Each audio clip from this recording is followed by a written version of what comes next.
ሰላም ጤና ይስጥልን። የተወደዳችሁና የተከበራችሁ የቻናላችን ተከታታዮች እንደምን አላችሁ?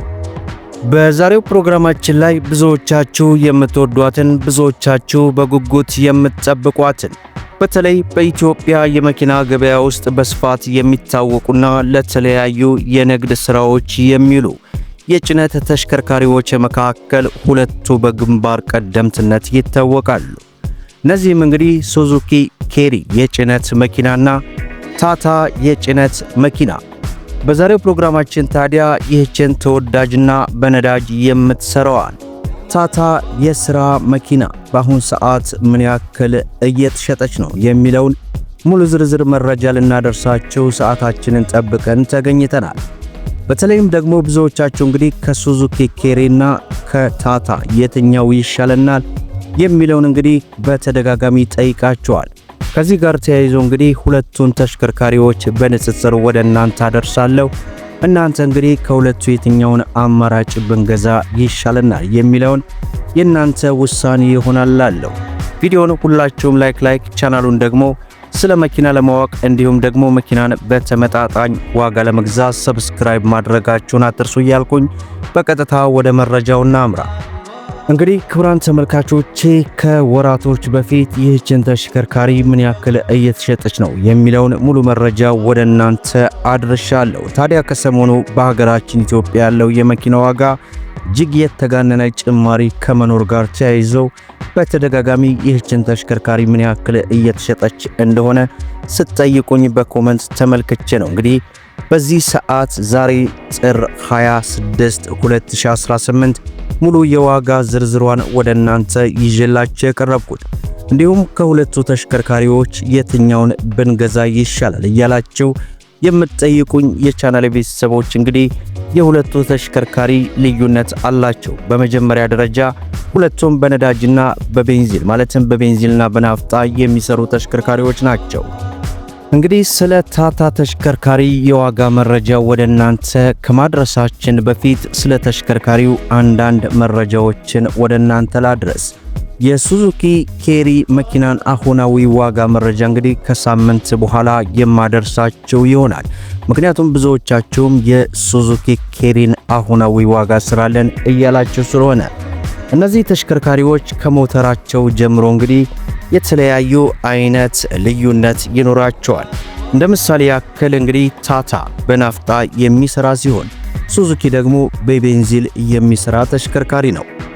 በእነዚህ ተሽከርካሪዎች ላይ የተገጠመላቸው ሞተር ለምሳሌ ያክል የታታ ባለ 1.4 ሊትር ቱርቦ ሲሆን የሱዙኪ ኬሪ ደግሞ ባለ 1.5 ሊትር ቤንዚን ሞተር ነው። በእነዚህ ተሽከርካሪዎች ላይ ያላቸው ልዩነት የታታ እንግዲህ እጅግ በጣም ጠንካራ የሚባሉ ሲሆን ለረጅም መንገድና ለከባድ ጭነት ጉልበት ስላላቸው ተመራጭ ይሆናሉ። ነገር ግን ቀላል ጭነት በመዲናችን አዲስ አበባ ላይ እንደምታውቁት የተለያዩ የሱፐርማርኬት ማከፋፈያ የሚጠቀሟቸው እነዚህን ሱዙኪ ተሽከርካሪዎች ናቸው። ስለዚህ ለገጠራማ አካባቢ ከሆነ የታታን ምርት ብትጠቀሙ ጥሩ ነው። ለከተማ አገልግሎት ከሆነ ደግሞ ሱዙኪ ኬሪን ብትገዙ መልካም ነው። ሌሎች የተለያዩ ባህሪያቶችን ወደ መጨረሻው ላይ የምናደርሳችሁ ይሆናል። ለመሆኑ ታታ በአሁን ሰዓት ምን ያክል እየተሸጠ ነው?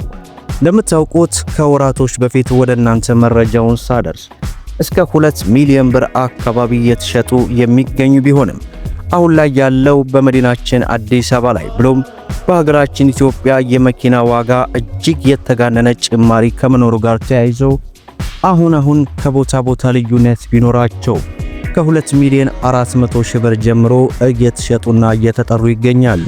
ምክንያቱም አዲስ አበባም እንዲሁም ክፍለ ሀገር ጅማ እንዲሁም አዳማ እና የተለያዩ ቦታዎች ለገበያ መቅረባቸውንም ተመልክቻለሁ። እንግዲህ እነዚህ ሁለቱም ተሽከርካሪም የሚጭኑት መጠን ማለት ነው ለመጫን የሚፈቀድላቸው እስከ 15 ኩንታል ቢሆንም ነገር ግን የሱዙኪ ኬሪ የመጫኛ ቦታው ሰፋ ያለ ይመስላል። ዞሮ እስከ 20 እና 23 ኩንታል ድረስ እንደሚጭኗቸውም በተለያዩ ቦታዎች ላይ ለመመልከት ችለናል። በተለይ ገጠራማ አካባቢ ያላችሁ በተለይ ውጭ ሀገራት ሆናችሁ ይህችን ታታ ተሽከርካሪ የምትገዙ ካላችሁ ለገጠራማ አካባቢ እጅግ በጣም ተመራጭ ናቸው። ነገር ግን እናንተ ማወቅ የሚገባችሁና ብዙ ጊዜም ወደ እናንተ ስላችሁ የነበረው ማለት ነው፣ ሁሉንም የተሽከርካሪ አይነት ስትገዙ ሁሉንም አይነት ጥንቃቄ ማድረግ የናንተ ግዴታ ነው። ከሞተር ዘይት ጀምሮ እስከ ካምቢዮ እንዲሁም የሹፌርንም አመራረጣቸውን ብታስተካክሉ መልካም ነው። ምክንያቱም ገንዘባችሁን አውጥታችሁ የምትገዙት ተሽከርካሪ በተለይ በአሁን ሰዓት ላይ እንዲህ የተጋነነ የዋጋ ጭማሪ ባለበት ሰዓት ማለት ነው ሁለቱንም ማግኘት ባትችሉ እንኳን አንዱን በአካል ማግኘት ይኖርባችኋል። ዞሮ ጠቅለል ለማድረግ ያክል ከሁለቱ ተሽከርካሪዎች የትኛውን ብንገዛ ይሻላል የሚለው እንደናንተ ስራ ምርጫ መሆን አለበት። ምክንያቱም ታታ ሱፐር ኤሲ ጭነት ከበድ ላለ እጅግ በጣም ተመራጭ ነው። ተራራማ ወይንም ወጣ ገባ መንገዶች ላይ የሚነዳ ከሆነ የናፍጣ ሞተር ጉልበት ስለሚኖረው ማለት ነው። ነገር ግን የነዳጅ ወጪን ለመቀነስ ከፈለጉ ናፍጣ ከቤንዚል ስለሚረክስ ማለት ነው ሱዙኪ ኬሪን በትገዙም መልካም ነው። ዞሮ መኪናው እንዳይበላሽብኝ ለረጅም ጊዜ በትንሽ ጥገና ላገለግል ካሉ ሱዙኪ በጣም ጠንካራ የሆነ ተሽከርካሪ ነው። ምክንያቱም በቤንዚልም ስለሚሰራ ማለት ነው።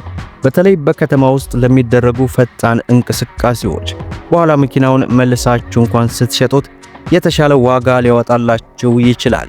ያ ማለት ከተማ ላይ የሚንቀሳቀስ ተሽከርካሪ 2 ዓመትም 3 ዓመትም አገልግሎ ባለበት አቋም ላይ ስለሚኖር ማለት ነው። እንግዲህ እናንተ የሚሰማችሁ ሐሳብ አስተያየት ምንድነው? የትኛውን ብንገዛ ይሻላል? እንዲሁም ደግሞ ገዝታችሁ ለብዙ ዓመታት ያክል አገልግሏችሁ እስካሁን ድረስ ምንም ነገር ሳይኖር የቆየን ተሽከርካሪ በኮሜንት እንግዲህ አስቀምጡልኛል። ዛሬ እንግዲህ ብዙዎቻችሁ ጥያቄ የሆነችውን የነዳጅ ተሽከርካሪ ታታ ሱፐር ኤሲ አሁናዊ የጥር ወር ዋጋ መረጃዋን ወደ እናንተ አድርሻለሁ። ከሳምንት በኋላ ደግሞ የሱዙኪ ኬሪ አሁናዊ ሽያጭ ምን ይመስላል የሚለውን ከተለያዩ የመሸጫ ቦታዎች ላይ ሙሉ የዋጋ ዝርዝሩን አሰባስቤ ወደ እናንተ አመጣለሁ። እንዲሁም የአውዙዙ ተሽከርካሪ 2 ወር አልፏል። ያም የሆነበት ምክንያት እንግዲህ በባለፈው ፕሮግራም ላይ ነግሬያችኋለሁ። የተጋነነ የዋጋ ጭማሪ ከመኖሩ ጋር ተያይዞ ከመንግስት ጋር እንግዲህ ድርጅታችን ካኪ ሞተር እየተነጋገረ ስለሆነ ወዲያው ጉዳዩ አልቆ ያለውን አሁናዊ ዋጋ እንዳደረሱኝ የማደርሳችሁ ይሆናል። ሁላችሁም ቪዲዮን ላይክ ሸር እያደረጋችሁ ለብዙ ኢትዮጵያውያን ወንድሞች እንዲደርስ አድርጉ። ለቻናላችን አዲስ ከሆናችሁ ስለ መኪና ለማወቅና መኪናን በተመጣጣኝ ዋጋ ለመግዛት ሰብስክራይብ በማድረግ የኖቲፊኬሽን ማብራታችሁን አትዘንጉ እያል ለዛሬ ያስኩላችሁ መረጃን ይመስላል። እስከ ፍጻሜው ድረስ አብራችሁን ስለቆያችሁ ልባዊ ምስጋናችን እየሰጠን በሌላ ቪዲዮ እስከምንገናኝ ወሰላሙ አለይኩም ወራህመቱላህ።